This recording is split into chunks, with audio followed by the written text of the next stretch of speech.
Hello friends, this is Navdeep Singh from Hitbullseye.com. Today we'll be discussing about the modern Indian history and that too about the pre-Congress era. The topic of discussion for today would be firstly the revolt of 1857, which was a watermark event in our independent history, the socio-religious reform movements, the rise of moderates, and lastly the political associations that came into being before the Congress itself came into being. While starting about the revolt of 1857, we have to first discuss the causes which led to the revolt of 1857. The foremost cause was that of the economic causes.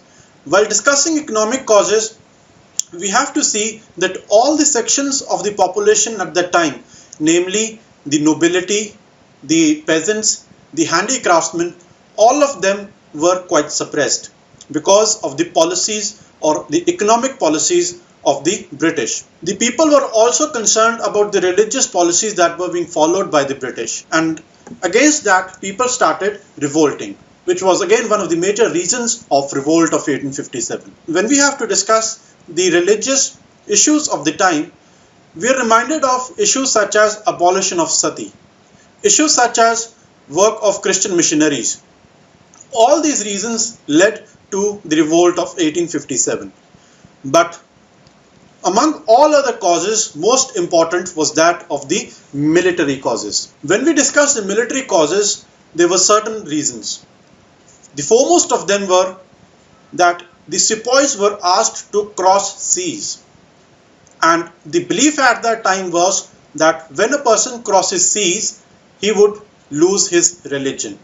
So sepoys at that time thought that such a British practice of taking Indian sepoys or Indian soldiers abroad to fight the British wars was against their religious practice. And because of that reason, there was a huge amount of disgruntlement among the population.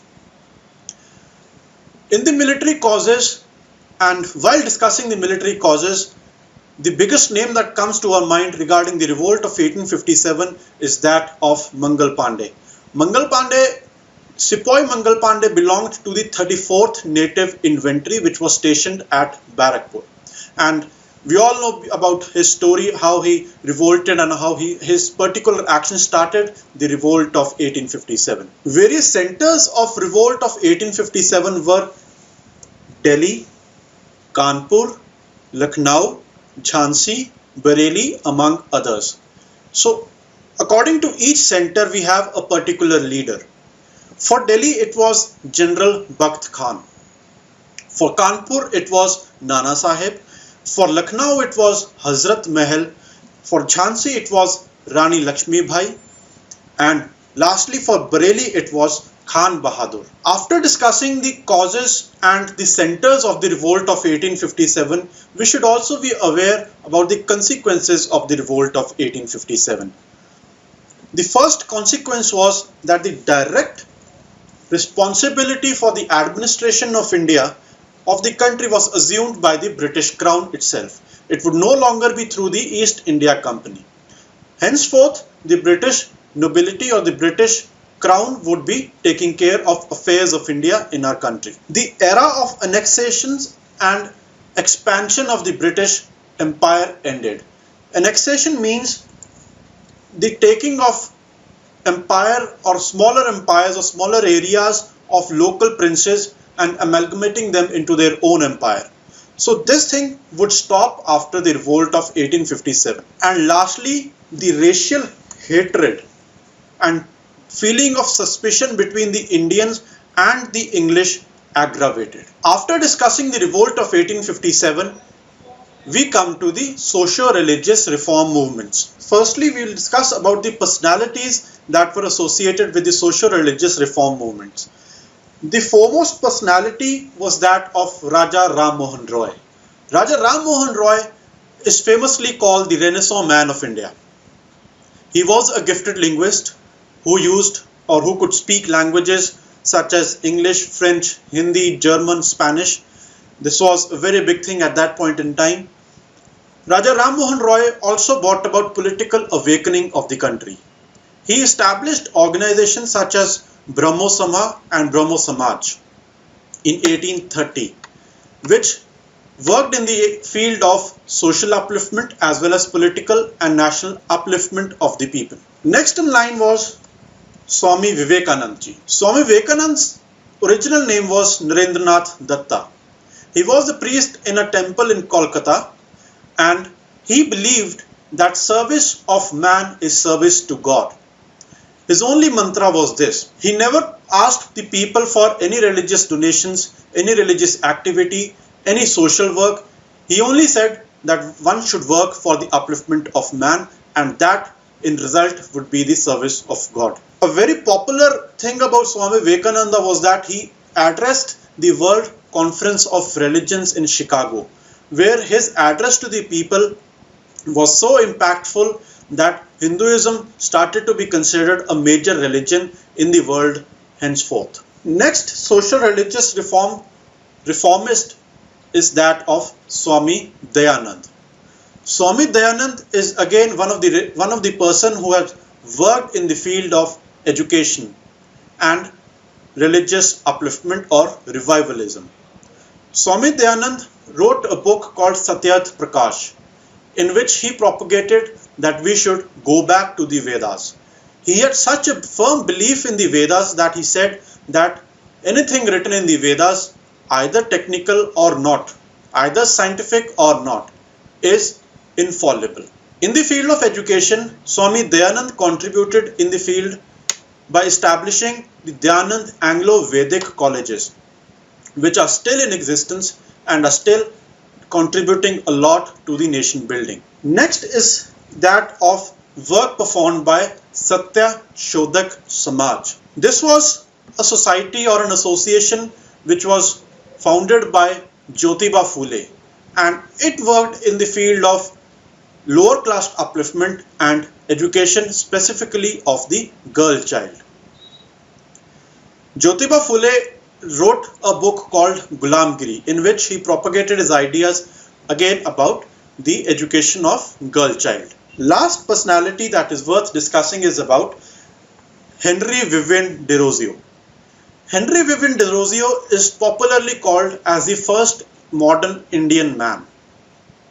He was an educationalist, he taught at various colleges, and he had a very avid following of Desrosians, who would go into their own fields and propagate that the British Raj is not contributing to the national development, and to become a nation we should have our own rule. So the foundation of self-rule in its earlier movements was established by Henry Vivien Desrosiers. Talking about various religious movements or personalities. Firstly, we'll discuss about Hindu reformist or revivalist. At that point in time, a period of about 1800 to 1850s, Hinduism as a religion had deformed a bit. And to bring back the higher heights of the religion, we again refer to works done by Raja Ram Mohan Roy, Swami Dayanand and Swami Vivekanand, as we have already discussed.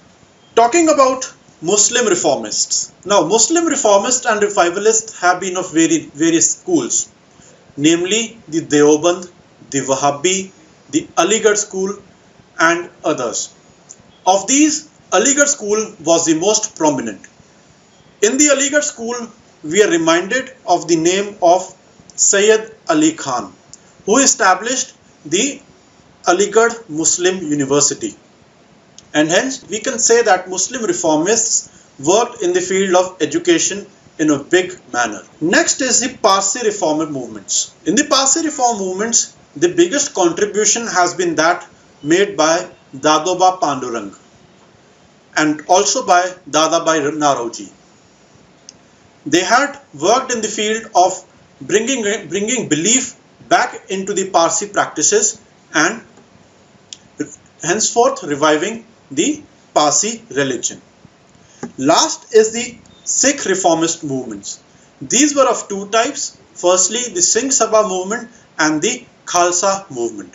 These again focused upon providing for education and providing for religious education specifically. Now, talking about the works done by the social religious reform movements. Firstly, in the field of social reforms, they fought for betterment of the status of women by abolition of sati, by widow remarriage, by female infanticide, and education of women, and to be very specific, education of girl child. Next is about the religious reform movements by religious resurrection. That is, when a particular religion loses the kind of practices that were followed previously, or people lost faith in those practices, the religious reformists or the leaders took up certain actions and steps which led to the resurrection of the religion. And this is again when we discussed the Wahhabi movement, the Aligarh movement, the Sikh reform movement, and all. Next was also the education of masses, as was done by Aligarh school, as was done by Deoband school, and as was again done by the Parsi reformists. And lastly, bringing people back into the belief of religious teachings. And this is how the socio-religious reform movements affected our society and rather reformed our society for the betterment of our future. Next is the coming up of the moderate phase. Having a brief idea about the moderate phase, we should know that whole of the independent movement was divided into two schools of thought. Firstly, the moderates, and secondly, the extremists. For our purpose here, we'll discuss about the moderate school of thought. When we discuss about the moderate school of thought, we should know that moderate propagated the fight for independence in a phased manner through means like petitioning, political participation, and political conferences. Moderates had a firm faith in the British sense of fair play. They thought that the British were not deliberately playing with the Indians, rather they lacked the knowledge of the grassroots. Moderates thought upon themselves that they have to teach the British about the actual grassroots position, and if the British are aware of the actual grassroots position, they would obviously work for the upliftment of the masses. They lacked a mass support, and they believed that reform and independence could be gained through the participation of intelligentsia only. And as we've earlier discussed, that this was in full contrast to the extremist school of thought, which believed that we cannot gain anything by croaking like a frog once a year. We have to fight throughout, and we have to fight with a firm hand, which is very much different from the moderate school of thought. While discussing moderate school of thought, we also have to know why such a school of thought had risen. Firstly, the understanding of contradictions in the Indian and colonial interests. Moderates felt that the Indian interests were very much different from the colonial interests. Colonial interests were very much about the exploitation of India, whereas Indian interest would be obviously be harmed with such things and such policies as the Britishers had been following. Secondly, unification of India in the spheres of political, administrative, and economic spheres. The Indians came to know that a drought, famine, or flood in one part of the country would also decide the economic fate of the other part of the country. Similarly, political unification in one part of the country would have an effect on the other part of the country. Thirdly, propagation of Western thought and education. Thoughts by various protagonists such as Milton, Thomas Paine, Rousseau, and others had also propagated into the Indian masses. Those thoughts were about provisioning of democracy, principles of liberalism, of freedom, of social justice, and etc. were very much prevalent at that point in time. Indians thought that this should also be followed for them too. Next is role of press and literature. The thoughts or the Western thoughts that we have discussed in our previous point was propagated through the press itself. At that point in time, we had about 169 newspapers in circulation, and a total circulation of about 1 lakh newspapers nationwide. So this led to an awakening among the masses that what the English were doing were wrong, and is in very much contrast to what the Indians required at that point in time. The socio-economic reform movements that we had discussed also led to the national awakening of people at that point in time, and hence also led to the development of moderate school of thought. Reactionary policies and racial arrogance of the rulers, especially policies undertaken by Lord Lytton. Lord Lytton was the viceroy of our country. He had taken up policies such as decreasing the age of qualification for civil services from 21 to 19, passing of Vernacular Press Act, Arms Act, and other policies of the government which were very much against the interest of the Indian masses. This led to the development of moderate school of thought. After the moderate school of thought erupted, many people thought and many people came to realize that individual effort would not bear fruits. They will have to organize themselves in political associations. So political associations started to come into being in various parts of the country, but those political associations in the 3 presidency towns, namely Bengal, Madras and Mumbai, these were much more important. Talking about political associations in Bengal, the foremost political association was that of Bangabhasha Prashiksha Sabha. After that, more important political associations came into being, like the Zamindari Association, the Bengal British India Society, and others. The Bengal British India Society sent petitions to the British Parliament, which demanded inclusion of some of the suggestions such as separate legislature of popular character, separation of executive from judiciary, reduction in salaries of higher officials, and abolition of duties such as salt, water tax and stamp duties. Some of the political associations in Bombay or the presidency of Bombay was Pune Sarvajanik Sabha, which was founded by MD Ranade, and Bombay Presidency Association. Political association in Madras, the foremost among those were the Madras Mahajan Sabha, which was formulated by M. Veera Raghavachari. So till now we have discussed about the political associations. Before that we discussed the moderate phase and the pre-Congress era. This is all what we wanted to discuss today. Thank you.